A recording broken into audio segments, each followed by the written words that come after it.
그래서 고금리 시기에 주가가 떨어지는 구체적인 이유들도 좀 알아봤으면 좋겠어서 제가 이 6가지로 준비를 좀 해봤습니다.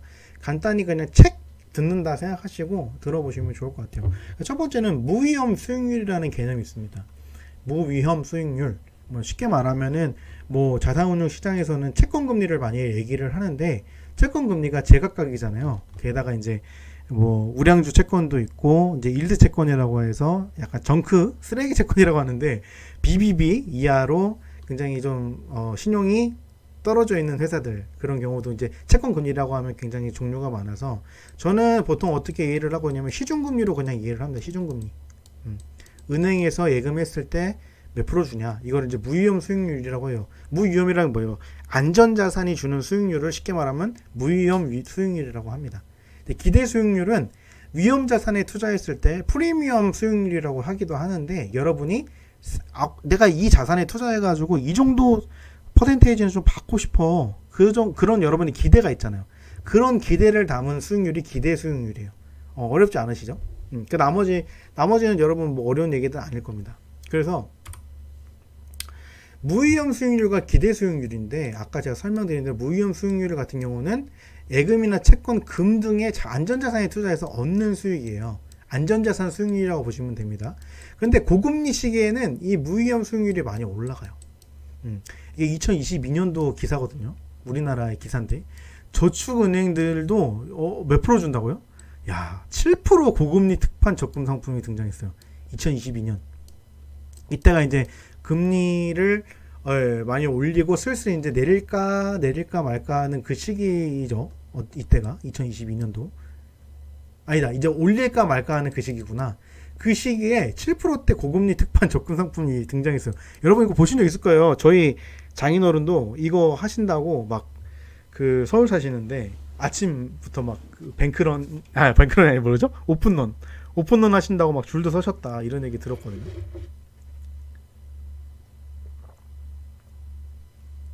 이게 저축은행만 7% 정도지 일반 은행들도 상당히 많이 그 금리를 줬어요 이때.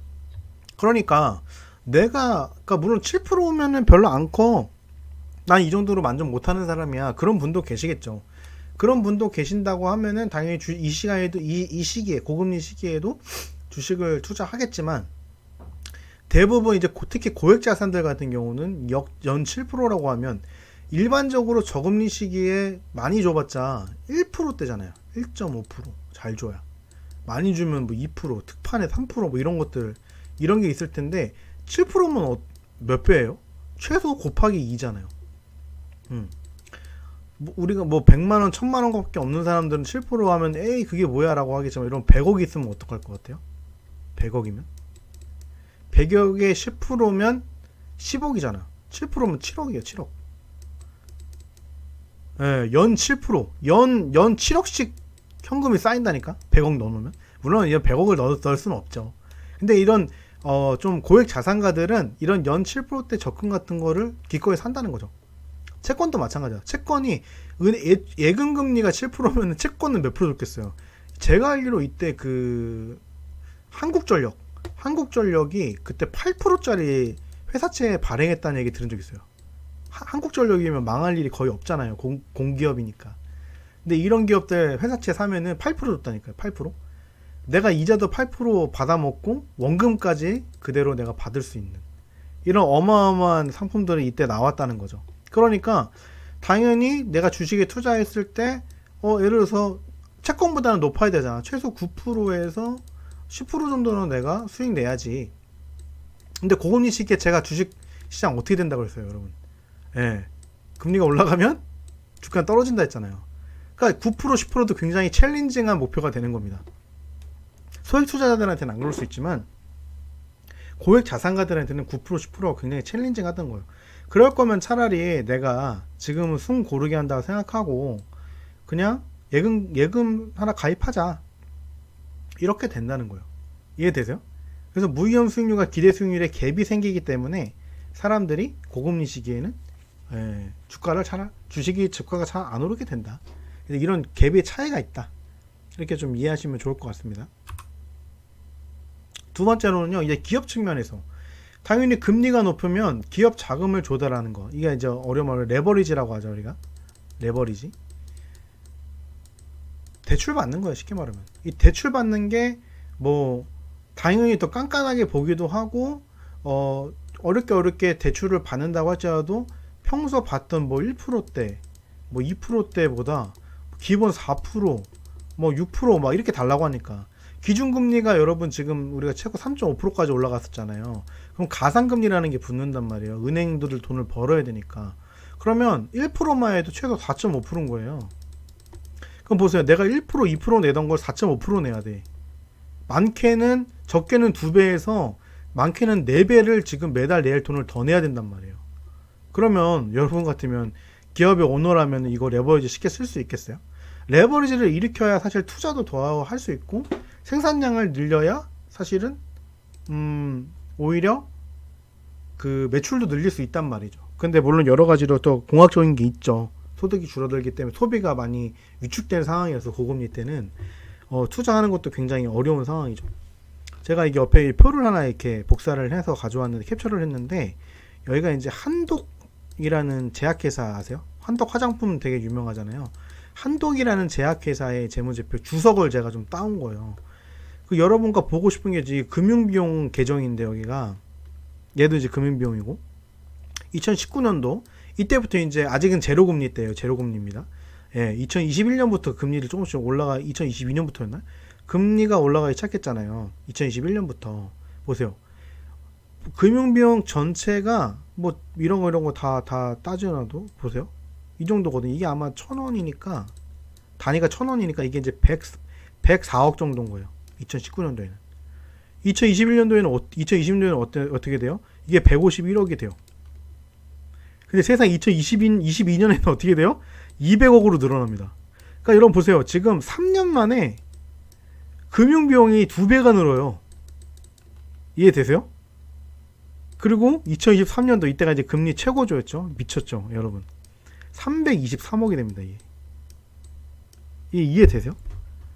그러니까 금융비용이 금리가 올라가니까 지역 자금 조달 비용이 계속 올라가는. 이게 사실은 은행 차입금 그거잖아요. 사채, 뭐 리스 부채 이런 거 다 빌린 돈이란 말이야.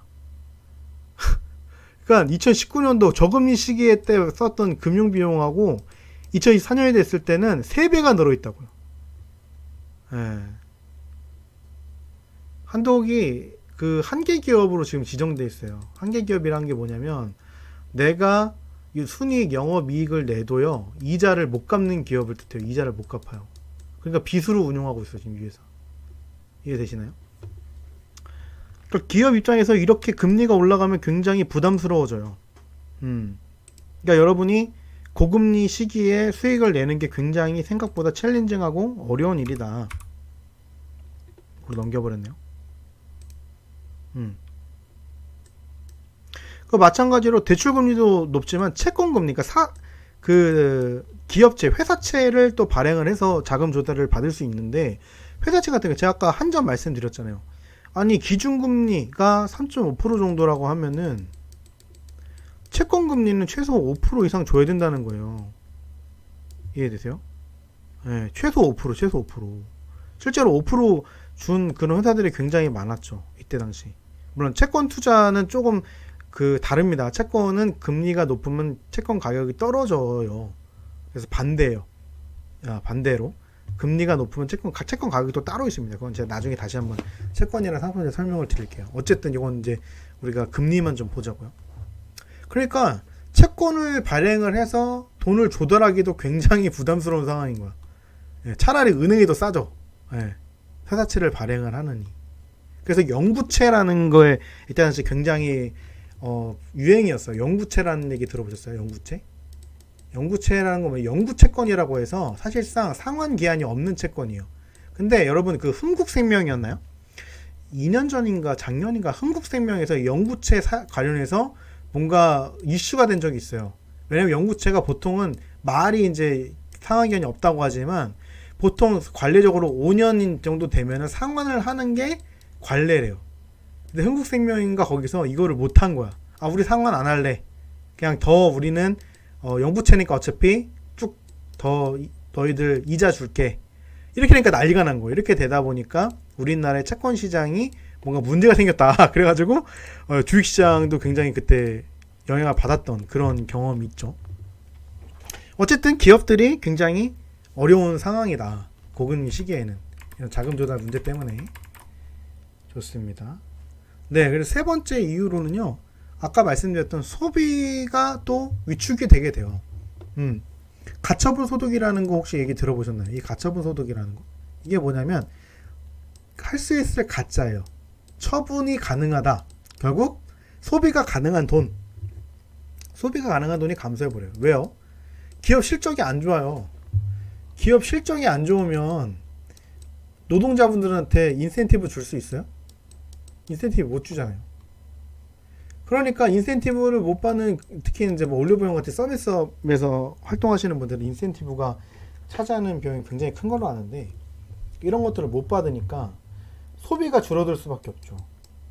네. 또 기업은 또 현금이 없어요. 아까 제가 자금 조달하는 거 되게 어렵다고 했잖아요. 그리고 이게 되게 악순환이에요. 악순환. 왜냐면은 노동자들이 돈을 많이 못 버니까 소비를 해줄 수가 없잖아요. 소비를 많이 해줘야 기업들이 돈을 많이 버는데 이게 지금 안 되는 거예요. 그래서 역설적으로 엔비디아 같은 기업이 여러분 보시면은 일단 예외 상황에서 말씀드릴 거긴 한데, 이런 독점적인 그런 기업들 중에 특히 이제 B2C가 뭐냐면 비즈니스 투 커스터머라고 해서 직접적으로 소비자한테 물건을 파는 회사가 있고요. B2B가 있어요. 회사가 회사에게 물건을 파는 그런 회사가 있습니다. 그러니까 고금리 시기에는요, 이 B2B 영업을 하는 회사들은 상대적으로 매출이 괜찮아요. 근데 B2C를 하는 기업들은 매출이 많이 박살나는 편입니다. 이해되세요? 여러분 주식 투자하실 때 고금리 시기에는 이런 역학관계가 있다라는 거 좀 참고하셨으면 좋겠습니다. 그래서 경기 침체가 이제 막 발생을 하기 때문에 생각보다 쉽지 않아요. 그래서 이런 것들이 악순환을 일으킨다. 실제로 제가 이제 기사를 또 찾아봤는데 2023년도 이제 고금리가 한참 지금 막 우리나라의 목줄을 막 죄고 있을 때였죠. 평균 소득이 월 가구 평균 소득이 0.8% 줄었대요. 예, 별거 아닌 것 같지만 전체적인 소득이 물론 이제 모집 단위로 체크를 했겠지만 0.8%면 정말 상당한 거죠. 약 1% 정도 지금 수익이 줄어든 상황인 거니까. 그러면은 이게 사실은 이때 당시 금리가 올라가서 변동금리, 특히 막 영끌 하시는 분들도 많았어요. 이때 당시 기억하실지 모르겠지만 그 영끌 하시는 분들 돈 번 거 어떻게 해요? 다 이자 갚는 데 쓰는 거야. 회사에서 돈도 많이 안 나오는데 이자 갚느라고 진짜 막. 그래서 그때 경매가 엄청 나왔잖아요. 고금리 시기에는 현금 많은 분들이 최고예요. 현금 많은 이제 현금 부자들이 그냥 대부분 다 그냥 좋은 자산들을 싹 쓸어가죠. 그게 참 이 고금리 시기에 현금 있는 분들이 뭔가 자산을 뻥튀기 하는데 버틸 수만 있다면, 특히 레버리지 안 쓰고 버틸 수 있다면 최고의 사실은 줍줍할 수 있는 시기죠. 고금리 시기가. 어쨌든 이렇다. 이래서 주가가 안 좋은 거다라는 게 말씀을 계속 드리고 있는 거예요. 네 번째로는 아까 잠깐 말씀드렸던 안전자산을 선호하는 건데요. 이런 높은 금리를 제공하는 것 때문에 상대적으로 매력이 떨어지게 돼요. 매력. 이게 여러분도 아시겠지만 주식시장은 공급과 수요, 정말 이 법칙이 완전 명확하게 적용되는 시장이거든요. 이게 바꿔 말하면 뭐예요? 매도, 매수, 매도 시장이다. 상한가가 30%죠. 상한가가 30%까지 이제 하루에 30%까지만 주식이 올라갈 수 있고 30%까지만 떨어질 수 있어요. 근데 상한가, 하한가라고 얘기를 하는데, 이 매수, 매도에 맞춰서 30%까지 아주 차트를 뚫고 올라갈 수도 있다는 거죠. 근데 이때 당시에 주식 시장이 안 좋아진 거예요. 매력도가 떨어진 거예요. 쉽게 말하면 매력도가 떨어진 거예요. 그래서 이제 영어로는 디맨드라고 해서 이 디맨드, 그 곡선 있잖아요. 사실 그 수요 공급 곡선 여러분 아실 거예요. 뭐 이렇게 돼가지고 이렇게 돼 있는 거. 요 디맨드가 계속 이렇게 떨어진 겁니다. 공급은 그대로인데. 그러니까 가격이 후퇴하는 거예요. 가격이 더 싼 거. 이게 가격이거든요. 여기가. 그러니까 가격이 계속 저렴해지는 거예요. 사실은 고금리 시기에는 많은 분들이 그 많은 주식들이요 저평가가 돼요. 저평가라는 말은 뭐냐면 원래 가치보다 더 주가가 싸졌다는 말이에요. 뭐 PBR이라든가 PER이라든가 이런 얘기 많이 하는데 고금리 시기에는 좋은 회사들이 주가가 굉장히 저렴해지는 경우가 있습니다. 단순하게 다른 게 아니라 시장 이런 그 이론 때문에 그래요. 시장의 원칙이죠. 매수 매도가 활발하지 않고 특히나 매수보다는 매도가 더 많기 때문에 상대적으로 매력이 떨어진 거예요. 그래서 이때 당시 보면은 채권에 막 20조 사들이고 막 이랬다잖아요. 예. 채권은 제가 말씀드렸듯이 고금리 시기에 사면은 채권 가격이 제일 싸거든요. 채권이 재밌어요. 이 채권도 나중에 여러분 혹시나 생각 있으시면 공부 한번 해보시면 좋아요. 주식만 하지 마시고. 이 채권이라는 게 금리랑 이것도 이제 역 관계에 있는데 채권은 쿠폰 금리라고 해서 이자를 주는 금리가 있습니다. 쿠폰 금리가 있고 또 액면가라고 이제 똑같이 주식처럼 액면가 그 프라이스가 있어요. 근데 금리가 높으면 이 프라이스가 계속 떨어져요. 반대로 움직이기 때문에 그래요. 근데 금리가 이제 떨어지면 어떻게 될까요? 채권 가격이 올라가죠. 그래서 이때 당시 2023년도에 이제 막 그 한은에서 그때 연속으로 동결을 진짜 몇 분기 연속으로 막 했던 걸로 기억나거든요. 동결하니까 좀 있으면 금리 인하하겠네. 야 지금 사놓자. 채권 이제 금리 최고도 찍었다. 이때 사놓자. 근데 이렇게 샀던 분들 지금 다 박살났죠. 웃으면 안 돼. 죄송합니다. 왜 박살났죠? 미국에서 안 내리잖아요. 예, 미국이 관세 전쟁을 할지는 아무도 몰랐던 거죠. 관세 전쟁만 아니었어도 미국도 지금 주가 금리가 많이 떨어졌을 거고 채권 투자하셨던 분들 수익 많이 낮았을 텐데 사실은 안 났죠. 그래서 채권보다도 예금이나 이제 금 투자하신 분들이 진짜 사실 승리자가 됐죠. 대표적인 안전자산인데 금 투자가 정말 열풍이었던 것 같아요. 이때 당시. 어쨌든 매력도가 떨어진다. 예, 매력도가 떨어진다. 고금리 시기에는. 그리고 심리적인 요인도 있죠. 예, 여러분도 경험하셨겠지만 폭락장이 왔었어요. 이 폭락장이 언제쯤 왔었냐면은 금리가 이제 완전 3.5%로 최고점을 찍고 자 우리 이제 금리 낮출게요 라는 이제 시그널이 나오기 시작합니다. 실제로 제가 기억하기로 우리나라 한국은행에서 지금 제가 말씀드린 다 한국은행 기준이에요. 한국은행에서 기준금리를 그 미국보다 더 빨리 내린 걸로 알고 있어요. 예. 그렇게 되면은 뭐 나중에 말씀드리겠지만 여러 가지 문제가 발생을 하거든요. 어쨌든 우리 이제 금리 내릴 거예요. 이 시그널을 주기 시작하니까 뭐가 발생하냐면 폭락장이 옵니다. 예. 이제 경기 침체 온다.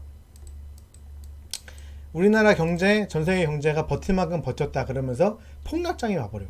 그러면 여러분이 이런 폭락장을 경험을 하잖아요. 가뜩이나 금리도 높고 막 매수 매도가 활발하지 않은 상황에서 그래서 단기 투자하시는 분들이 진짜 재미없었잖아요. 지금은 재밌으시겠지만 이 폭락장이 한 번 오면은 딱 위축이 돼 버린다는 거죠. 사람들이 처음 시작하시는 분들 너나 나나 주식 한번 해볼까? 이제 싸다는데 지금 저평가 됐다는데 들어갔는데 내가 들어갔는데 막 바이낸스 8.77%확 내려 꽂아버려요. 그러면 사람이 딱 위축되잖아요. 가치 투자하는 사람들도 저도 이때 관망했던 기억이 나요. 저도 한국 주식도 하긴 하거든요. 2차전지 제가 갖고 있는데 이때 저도 관망했던 기억이 있습니다. 무서우니까. 심지어 가치 투자를 오랫동안 했던 저도 이때는 무서웠단 말이에요. 그러니까 고금리 시기에는 이런 심리적인 요인들이 또 작용을 해요. 그래서 물론 금리 인하가 경기 침체 시그널로 무조건 읽히는 건 아닙니다. 사실은 저 같은 사람한테는 좋은 매수 기회이기도 했어요. 이거를. 물론 저는 못했습니다. 쫄보라 가지고. 근데 좋은 매수 기회죠. 왜냐면 금리 인하가 경기 침체 시그널로 여겨지는 건 사실은 일반적으로 지금처럼 경기 사이클이 돌아갈 때가 아니라요. 여러분 2008년도에 금융위기가 이제 미국에 세게 왔었어요. 이런 걸 이제 블랙스완이라고 하거든요. 블랙스완.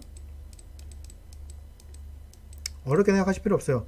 갑작스러운 재앙 이런 거라고 생각하시면 돼요. 이 블랙스완 같은 일들이 갑자기 터질 때가 있어요. 이때는 금리 인하를 급격하게 해버리거든요. 예, 그럴 때 경기 침체가 올 수 있어요. 예, 그럴 때는 이해되시죠? 근데 이렇게 경기 사이클 잘 돌면서 그냥 자연스럽게 금리 인하하는 거는 오히려 이제 경제에 활력을 주겠다는 거란 말이에요. 실질적으로 제 고객님들이 제가 제 사업을 언제 시작했냐? 2022년도인가 시작을 했어요. 2023년도에도 제 고객님들이 있었단 말이에요. 그때 제가 이 말씀을 드렸어요. 이거는 정상적인 금리 인하기 때문에 좋은 매수 기회다라고 말씀을 드렸고, 그때 진입하신 분들이 수익을 많이 냈어요. 제가 똑똑하고 그래서 맞힌 게 아니라 이게 재밌는 거죠. 예, 그런 금리 인하라는 거를 무작정 이제 심리적으로 안 좋게만 보면은 좋은 수익 기회인데도 불구하고 놓칠 수 있다는 거예요. 그렇습니다. 심리적인 요인으로 고금리 시기에는 투자 안 하려고 한다. 근데 이제 예외 상황이 있어요. 이게 예외 상황이라는 게 참 골치 아프죠. 그래서 아까 보여드렸던 경기 방어주 같은 애들, 이 경기 방어주가 아까 제가 에너지 기업만 보여드렸지만 결국에는 삶에 꼭 필요한 서비스나 상품들 제공하는 회사들이에요. 뭐 우리가 밥 안 먹고 살 수 없잖아요. 그리고 우리가 돈이 없다고 해서 집에 청소 안 하실 거예요? 곰팡이 폈는데 애기들도 있다고 하면 세제 같은 거 사야 되잖아. 그리고 여러분 인터넷 안 하고 살 수 있어요? 주식 투자는 해야 되니까 인터넷은 계속 쓸 수밖에 없잖아요. 그리고 마시는 거, 음료가 이제 탄산음료 이런 것뿐 아니라 그런 거 있잖아요. 물 같은 경우도 하나의 음료잖아요. 이런 거 파는 회사들은 사실상 이런 그 경기가 안 좋을 때도 주가가 많이 안 떨어진다는 거예요. 쉐보론 같이 오히려 주가가 오르는 기업들도 있다는 겁니다. 이거 말고도 대체자가 없고 독점력이 가진 상품, 이 회사 제가 아까 말씀드렸죠. 엔비디아 같은 회사가 딱 이런 회사죠. 예. 그래서 AI 관련해서 GPU가 막 미친듯이 팔리니까 다른 회사들, 원래 이런 기술주 위주의 회사들은 이런 고금리 시기에 주가가 떨어져야 되는데 이 웬걸 엔비디아는 더 올랐죠. 사상 최고가 계속 갈아치웠고 결국에는 주식 분할까지 하면서 굉장히 이제 투자자들에게 많은 수익을 안겨다 줬습니다. 그래서 고금리 시기에는 여러분이 이런 회사들을 찾으시는 게 좋다.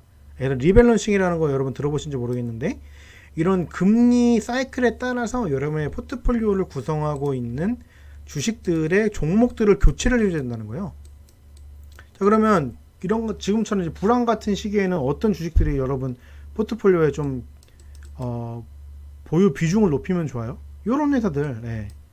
이런 회사들을 또 특징이 뭐냐면 배당금을 많이 줘요. 배당금. 그래서 저도 진짜 많이 느꼈는데 이 2023년도 정도에 주식 시작하시는 분들 있잖아요. 그런 분들은 배당금에 진짜 목숨 거는 분들이 진짜 많더라고요. 예. 이 배당금을 주는 기업들, 이런 기업들이 상대적으로 주가가 덜 떨어졌고 아니면 이제 ETF 하시는 분들도 많아요.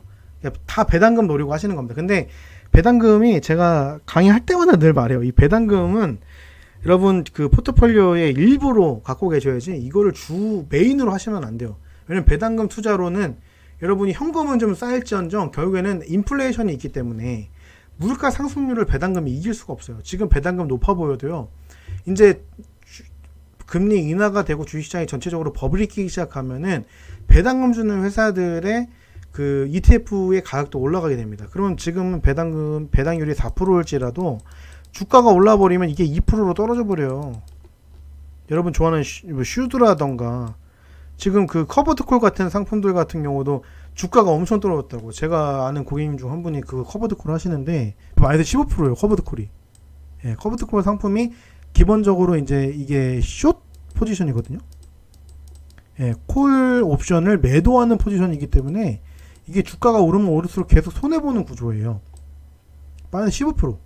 배당금 뭐 10% 준다고 하면 뭐하냐고. 지금 뭐 평가 수익이 마이너스 15%인데. 그러니까 배당금 여러분 이거 배당금은 약간 엑스트라로 여러분 가져가셔야지 이 배당금을 여러분의 어떤 전체적인 포트폴리오를 하는데 메인으로 가져가신다? 주식 못 하시는 분인 거예요. 주식을 잘 모르시는 분이야. 내가 볼 때는. 그래서 결국에는 독점 기업, 기술 기업 중에 성장성이 좋은 독점 기업들 위주로 투자하시면 좋다. 그게 결국엔 정답입니다. 이게 올 웨더예요. 예, 금리 사이클 상관없이. 그래서 워렌 버핏이 이런 기업들을 좋아하는 거예요. 독점하는 수 있는 기업. 독점적인 기술력을 가지고 있거나 다른 회사가 감히 흉내내지 못하는 그런 기술도 갖고 있는 회사들 있잖아요. 그런 회사들을 좋아하잖아요. 워렌 버핏이. 그러니까 여러분도 주식 투자할 때 이런 주식들 찾아서 투자하시는 게 좋다는 거예요. 이해되세요? 예, 워렌 버핏이 왜 독점 기업 좋아하시는지 이해되시죠? 이렇게 설명을 드리니까. 아니면 최소한 금리가 올라가는 시기에는 요런 회사들을 좀 포트폴리오에 담아 두셔라.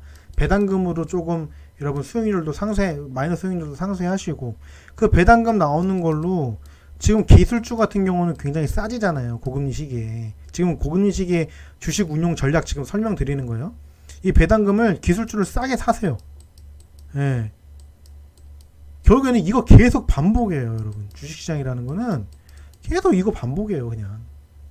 이것만 잘해도 솔직히 누구나 부자가 될 수 있다. 그리고 혹시나 이제 우리 강의 들으시는 분들 중에 사업을 하시는 분들 있으시죠. 비즈니스 하고 계시는 분들. 저도 제 비즈니스를 하고 있는데, 제 다나트 컨설팅 그룹이라고 주식회사인데, 이 비즈니스 하시는 분들한테 제가 꼭 말씀드리고 싶은 게 있어요. 여러분, 이 금리 사이클 공부하실 때 비즈니스도 모드라고 하죠. 비즈니스 경영 모드라고 할게요. 두 가지가 있어요. 투자를 할 거냐, 아니면 생존을 할 거냐. 이 모드를 안 바꾸시는 분들 있어요. 제가 꼭 이거 내가 그 스타트업들 강의하거나 투자하시는 분들 중에 사업하시는 분들 꼭 말씀드리는 상황이거든요. 여러분, 고금리 시기에는요, 생존 모드로 바꾸셔야 돼요. 고금리 시기에 미친듯이 사업에 재투자하시면 큰일 납니다. 이거 제가 경험이 있어서 그래요. 예, 저희 아버지 회사에서 제가 이제 부사장 했었는데, 저희가 그때 고금리 시기가 사실은 이제 그때 당시엔 제가 그때는 금리를 예측하는 방법을 몰랐어요. 금리가 어떤 걸 의미하는지도 몰랐고, 바보 같았죠. 사실 아버지한테 죄송하죠. 그때는 제가 자산에 대해서 잘 몰라가지고, 이거를 저희 회사가 제대로 맞아가지고, 그때 갑자기 캐피탈에서 10억을 상환하라는 거예요. 갑자기 10억. 그 아버지 회사, 그 가족 회사, 그 큰 회사가 아니니까 10억이면 엄청난 돈을 갑자기 이거를 대출 연장을 안 해준다는 거예요. 문재인 대통령 때. 이거 갚느라고 진짜 가랑이가 다 찢어졌어요. 자산 다 팔고 막. 저희가 그때 기계 파는 업을 했는데 기계 막 염가에 날려버리고. 그러니까 여러분 사업하고 계시다면은 이 금리 사이클 꼭 아셔야 돼요. 투자뿐 아니라 사업에도 되게 도움이 많이 되는 이거 지식이거든요. 여러분이 독점기업이라고 한다면 크게 상관없겠죠. 예, 어쨌든 고금리 시기에는 생존 모드로 좀 딸깍 온을 하셔라. 너무 공격적으로 투자하지 마셨어라. 그렇게 하시면 좋겠고, 주식시장도 마찬가지죠. 공격적으로 이때 당시에는 투자하기보다는, 왜냐면 수익률이 깎이니까. 이런 친구들하고 좀 여러분 가져가시면서 배당금 좀 타먹고 기술주들을 꾸준히 분할 매수하는 그런 전략이 잘 먹힌다. 아니면 독점력 있는 엔비디아 같은 회사를 꾸준히 사시면 좋다 라는 말씀을 드리겠습니다.